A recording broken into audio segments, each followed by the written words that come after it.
Vardarbība ģimenē ir jebkurš fizisks, emocionāls, psiholoģisks, seksuāls, arī ekonomisks aizskārums, aizskāruma cikls, kas turpinās starp tuviniekiem. Tas var notikt reģistrētā vai nereģistrētā laulībā, starp bijušajiem vai esošajiem partneriem, tāpat arī starp pirmās vai otrās pakāpes radiniekiem, tātad vecākiem vai bērniem, vecvecākiem, mazbērniem, brāļiem un māsām, tāpat arī cilvēkiem, kas dzīvo vienā mājsaimniecībā. Un šīs te aizskārumu cikla galvenais iemesls, jeb motīvs, ir kontroles vai varas iegūšana vai noturēšana pār cietušo. Vardarbība ģimenē ir ļoti izplatīta. Latvijā katra 3., 4. sieviete ir cietusi no vardarbības. Un šis te skaitlis, šis te rādījums ir ļoti augsts Eiropā salīdzinot ar citām valstīm. Un tātad ir diezgan augsta tolerance pret vardarbību ģimenē tieši mūsu valstī.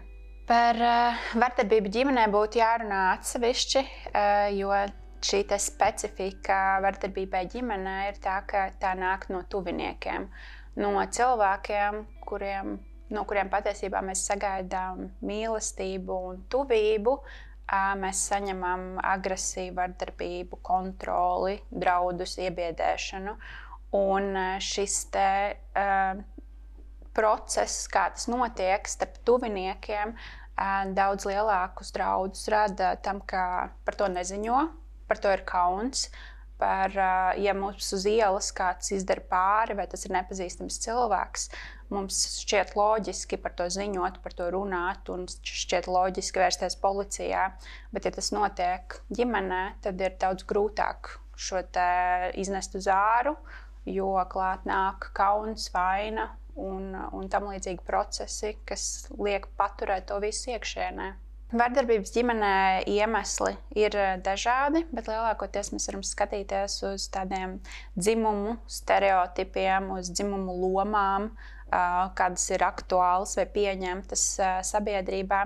Tāpat ir veidota statistika, un statistika parāda, ka Latvijā ir ļoti augsta tolerance pret vardarbību.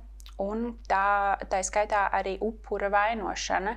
Ja cilvēks, sieviete, ir cietusi no vardarbības, ļoti bieži sabiedrība meklē iemeslus, kāpēc tas tā ir noticis, un šie iemesli ļoti bieži tiek novēlti, atbildība tiek novēlta uz upuri. Un tas ir viens no iemesliem, kāpēc vardarbība var turpināties, notikt, jo cilvēks, kas ir cietis no vardarbības, viņam šķiet, ka viņš nedrīkst un nevar par to iet un runāt un atzīt, ka viņam tā ir noticis, jo viņš tiks par to vainots. Vardarbības ģimenē sekas uz upuri ir ļoti smagas. Tās var būt gan redzamas, gan arī ļoti, ļoti neredzamas.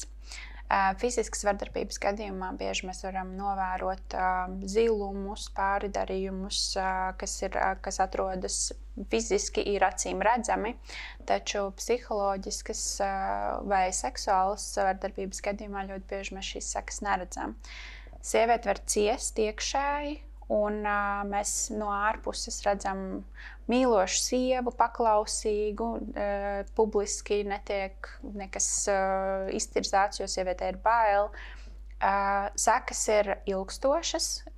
No vardarbības ģimenē cietušās personas, viņas neusticās cilvēkiem, viņām ir grūti izstāstīt to, kas ar viņām ir noticis. Viņas izjūt ļoti lielu kaunu, vainas izjūtu. Ļoti bieži šie cilvēki cieš ar depresiju, trauksmi, un atkopšanās pēc vardarbības ģimenē prasa ļoti ilgu rehabilitāciju, psiholoģisku un iespējams arī psihiatrisku palīdzību. Piedzīvojot vardarbību ģimenē, ja ir šobrīd notiek draudi veselībai vai dzīvībai, protams, pirmais ir jāziņo policijai. Policijai mēs ieteiktu ziņot vienmēr, kad kaut kas tāds notiek, bet ja jau fakts jau ir noticis, pēc tam cilvēks pati persona, kur ir cietusi no vardarbības, var pieprasīt tiesā pagaidu aizsardzību pret vardarbību. Tāpat pēc piedzīvotas vardarbības ir pieejami 3 valsts apmaksāti rehabilitācijas pakalpojumi vardarbībā cietušām personām. Viens pakalpojums sniedzējs ir Centrs Marta, otrs ir Skalbes un trešais ir Sociālā atbalsta un izglītības fonds.